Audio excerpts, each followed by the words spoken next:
happy resurrection. Happy Resurrection Sunday. Shout out to Jesus. If you're new here, welcome. And if you're not new here, welcome back. So today's message is about stress and how it can kill you over time. Um, but I want to give some people a chance to enter into the live. If you can't hear me, please let me know. If you cannot hear me, please put it in the chat. And if you can hear me, feel free to say hi. I'll try to say hi back. So I was gone for a little while because it was my birthday and then I went on vacation. But now I'm back. So welcome back. And again, if you're new here, welcome. And if you're watching this video, please make sure you like and subscribe. Please like the video because it helps with the algorithm. I'm sorry I'm always a little awkward in the beginning of these lives because I do have anxiety. And that kind of plays a role in me being kind of like awkward when I first come on these lives because I kind of feel like I'm talking to myself and I'm trying to buy some time to give people a chance to, see that I'm live and like actually like enter into the chat and say something. But to avoid any more awkwardness and nervousness, I'm gonna go ahead and just get into the message. So today's message is about how stress can kill you over time. Long-term stress can kill you. Although some health issues and diseases are caused by what you consume or may be hereditary. Believe it or not, a lot of health problems are caused by long-term stress. So, what exactly is stress?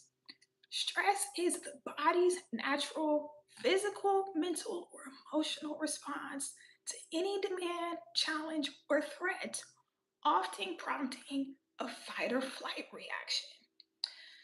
Here's the thing, people underestimate just how much the mind, body, and spirit are all connected. If your mind is constantly filled with worry, that produces a spirit of fear. And that eventually takes a toll on your body because stress weakens your immune system. It raises your blood pressure. It causes heart problems. And like I said, long term stress specifically, we all deal with stress. Unfortunately, stress is a part of life. In this matrix we live in, stress is a part of life. However, there's a difference between being under stress for a short period of time and constantly being under stress.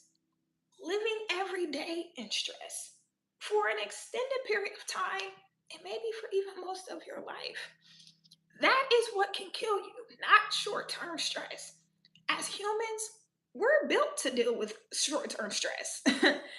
We're built to deal with short term stress, but not long term stress. So let's say you're under stress for a long period of time and you start having certain physical symptoms. Let's say you start having chest pains. Let's say you start having heart palpitations. Let's say you start having headaches. All these different symptoms. And this is what you have to realize. Diseases don't develop overnight. They take time to develop. So let's say you have been under stress for a long period of time and you start having all these different symptoms, headaches, chest pains, heart palpitations. That is your body warning you that if you don't get out of fight or flight mode, it's going to take over your body. And aside from me studying this, I know because it almost happened to me. I've lived it. So back in 2019, I started having all these different symptoms out of nowhere. I started having heart palpitations. I would have chest pains, and it would happen randomly. Heart palpitations, chest pains.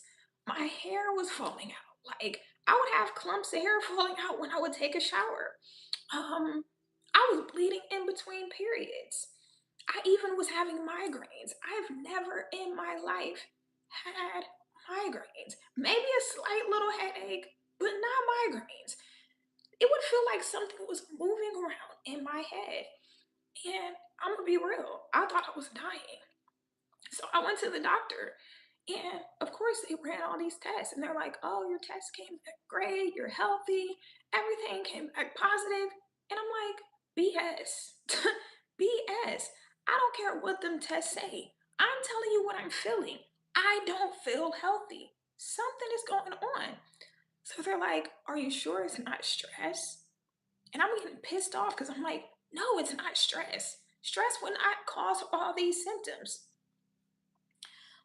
But to my surprise, it was stress. And what made me realize it was stress causing all these symptoms was me stumbling across this documentary called Healed on Netflix. If you haven't ever heard of it or watched it, make sure you check that out. It's on Netflix. It's called Healed. But yeah, I don't even remember how I stumbled across that documentary, but thank God I did.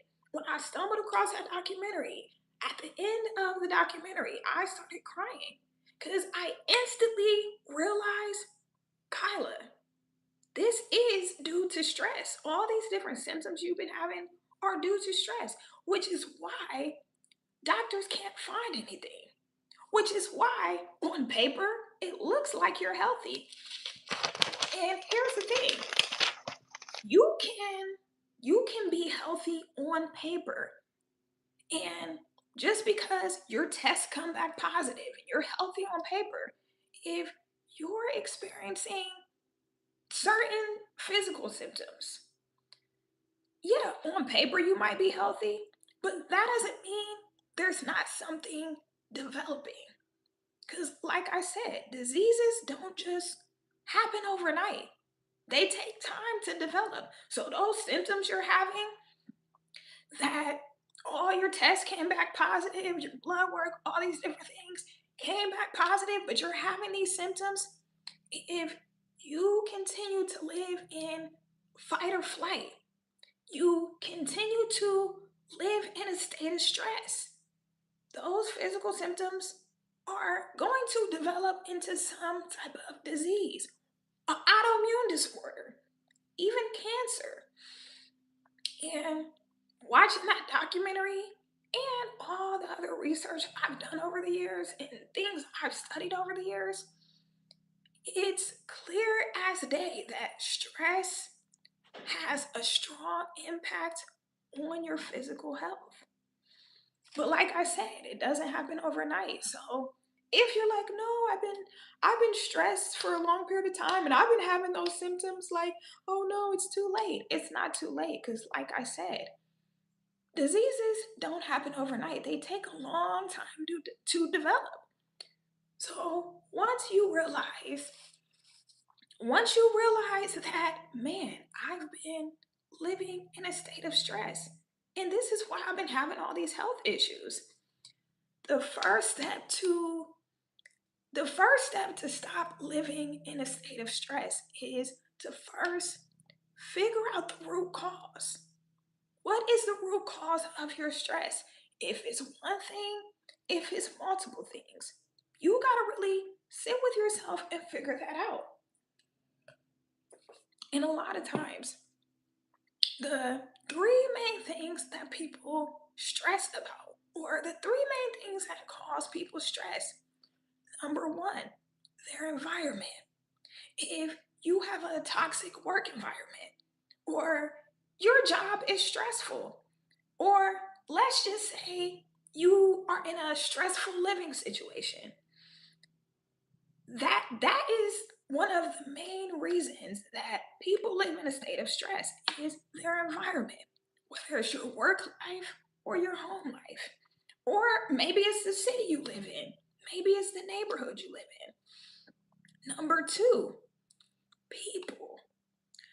certain people could be the cause of your stress, whether it's a family member, whether it's a toxic parent or a toxic sibling, or it could be your spouse, it could be your significant other.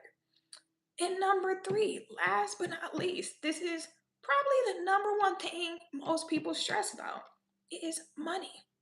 So it's environment, people, and money. Those are the three things that cause people to live in a state of stress. So once you figure out what the root cause is, you have to figure out the necessary changes in order to get rid of those stressors. If it's a toxic family member, even if it's your parent, you might have to cut them off. Or at the very least, distance yourself. If it's your job, you need to find another job, and not just another job. You need to find a job that doesn't disturb your peace, or at the very least, doesn't cause you as much stress as the job that you're at.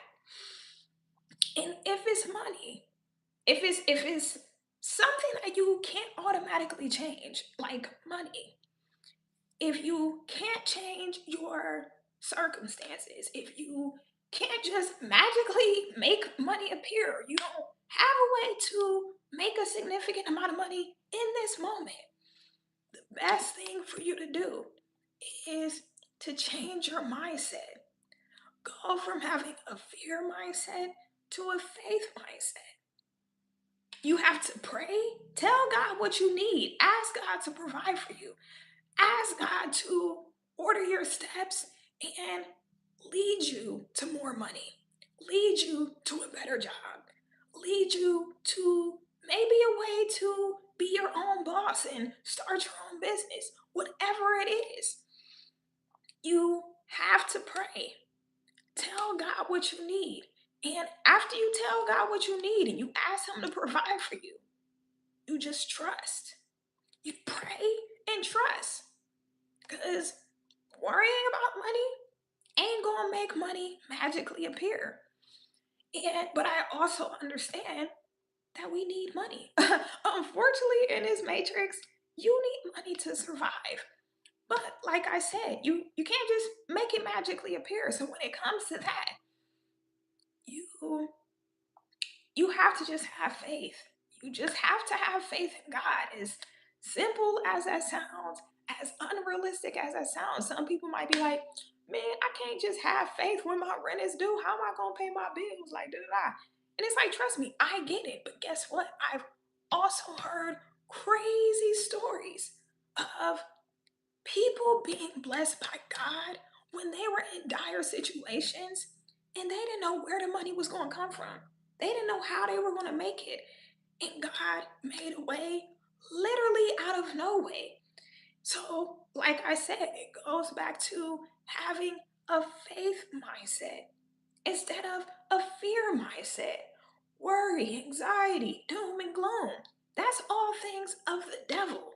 The enemy wants you to worry. The enemy wants you to stress. The enemy wants you to constantly think of the worst case scenario and worry about how things are going to work out and what's going to happen next. That's the enemy. That's not God. So you have to be careful not to give in to that. Also, another thing, and this might sound crazy, but another thing that's going to help you stop living in stress is to forgive. I know people are like, what do you mean forgive? You just said cut people off if they're toxic, da da da. Here's the thing, forgiveness doesn't mean reconciliation. You should always forgive. Forgiveness is you simply letting go of the bitterness, letting go of the anger, letting go of the hurt. That's literally all forgiveness is. That doesn't mean you have to be close to that person. That doesn't mean you have to have a relationship with that person at all. But you have to forgive because guess what? Holding grudges weakens your heart. Believe it or not, holding grudges causes you to have heart problems. And if you don't believe me, Google it, look it up yourself. And when I found this information out years ago, I was I was shocked because I was one of those people too that didn't realize how much the mind, body, and spirit are all connected, and how harboring anger and resentment, these are not just emotional or spiritual things. These are things that affect us physically as well, but a lot of people don't realize it. So, forgive, but make sure you have boundaries in place to maintain your peace. But you have to forgive if because here's the thing. Think about when you're mad and you're going off about somebody, or you might be even going off on them. 9 times out of 10, you can literally feel your blood pressure raising. You can feel your you can feel a shortness of breath. At least I know I can. When I'm angry, like I have a shortness of breath. I already have a shortness of breath outside of that because I have an anxiety disorder. But when I'm angry, when I'm upset, if I'm like going off on somebody or whatever the case, I have a shortness of breath. And on top of that, I can literally feel my blood pressure raising. I don't, when I'm yelling or going off on somebody, or even if I'm not going off on them, by the way, I don't be going off on people. I'm just saying, in the past, like throughout my life, there are times I went off on people. But I don't want y'all to think I'm just going around cussing people out because I'm actually the complete opposite. But the times that I have, like, for example, I got into a really bad argument with one of my close family members. And I was yelling and I just was like, I'm justified in my anger because you did XYZ and blah, blah, blah. And yeah, that person did do a lot of effed up things that if anybody heard like what I was going off on this person about, they would be like, yeah, you're right. Like, you have every right to be upset. However, once I got off the phone with this person, I did not feel good physically, not just mentally. I did not feel good physically. Um, so yeah, that's why you have to forgive. But you don't have to reconcile. You just have to forgive and let go. And if you do want to have a relationship with that person still, or you don't, that's up to you. But if you decide to still have a relationship with that person, you have to make sure you set boundaries to maintain your peace. Because some people, if you don't set boundaries with them, they will walk all over you and they will constantly disturb your peace and just be a stressful person in your life. And last but not least, make sure you adopt spiritual and wellness practices, prayer, meditation, working out, doing a sport. All those things help to decrease stress.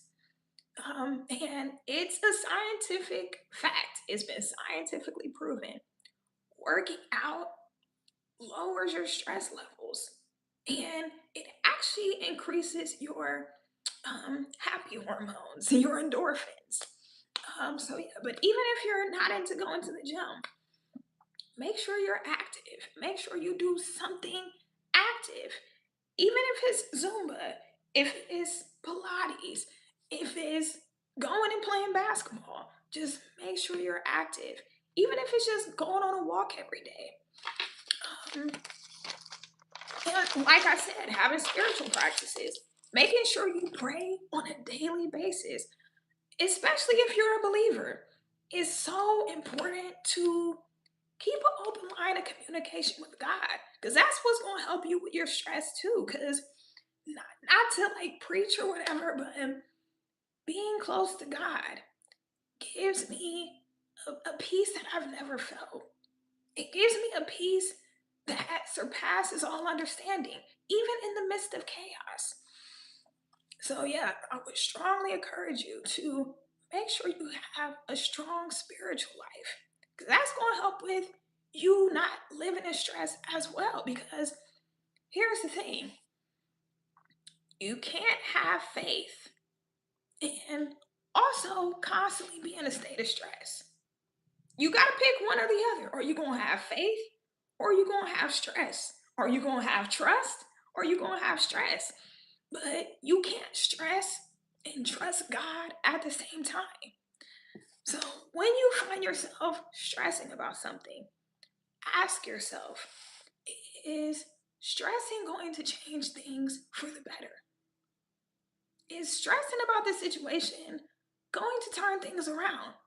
Absolutely not. And you also have to ask yourself, am I trusting God? Am I trusting God? Because if you're constantly stressing about things, if you're constantly in fight or flight, you're not trusting God. Because God tells us not to be anxious about anything, but to trust Him and to tell Him what we need and to have faith that He's going to provide. So, yeah, me asking myself those questions really helped me to let go because even though I'm preaching all this to y'all, I'm constantly having to remind myself it's not just a one time thing, it's something that you have to work on daily. But yeah, I'm sorry I lost my voice. I always end up losing my voice towards the end of the live. But yeah, if this message helped you, if it blessed you in some way, please make sure you like it and make sure you're subscribed. And I'll see you guys soon. Bye.